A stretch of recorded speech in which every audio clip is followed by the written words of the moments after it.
Kurdish forces and Islamic State fighters were clashing in a town only 40 kilometers southwest of the Kurdish regional capital of Erbil in northern Iraq, a senior Kurdish official said on Wednesday. Jabir War, Secretary-General of the Ministry of the Kurdish Peshmerga fighters, told the Reuters news agency military cooperation had been re-established with Baghdad in a bid to hit back against the Sunni fighters who staged another dramatic push through the north over the weekend. War said 50,000 members of Iraq's Yazidi ethnic minority who fled the offensive and are hiding on a mountain near the town of Sinjar risked starving to death if they are not rescued in 24 hours. The UN Security Council on Tuesday condemned attacks by self-declared jihadists in northern Iraq, saying that those responsible could face trial for crimes against humanity, amid fears the region's Yazidi minority could be wiped out. Iraqi helicopters dropped supplies to thousands of desperate people hiding in mountains from Islamic State fighters,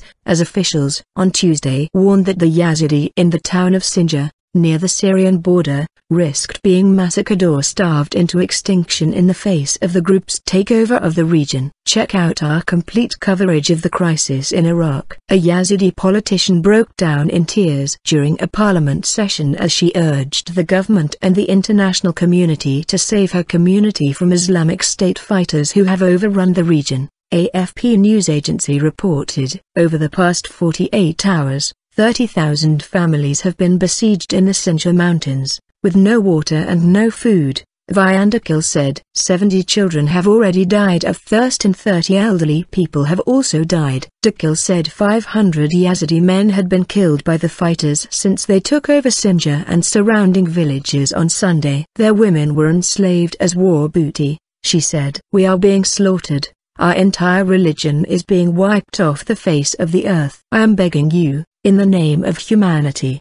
The Security Council said Islamic State fighters posed a threat not only to Iraq and Syria, but to regional peace, security and stability. Widespread or systematic attacks directed against any civilian populations because of their ethnic background, religion or belief may constitute a crime against humanity, for which those responsible must be held accountable, said a Security Council statement read by Mark Lyle Grant, the British ambassador. Devil worshippers. Grant singled out the plight of the Yazidi, a closed community that follows an ancient faith rooted in Zoroastrianism and referred to by the Islamic State as devil worshippers. Many of these Iraqis have been displaced or forced to flee and seek refuge, while many others have been executed and kidnapped, said the council statement. Sinjar is also a temporary home for thousands of displaced people from other minorities, such as Shia Turkmen who fled the nearby city of Tal Afar when the jihadists launched their offensive on June 9.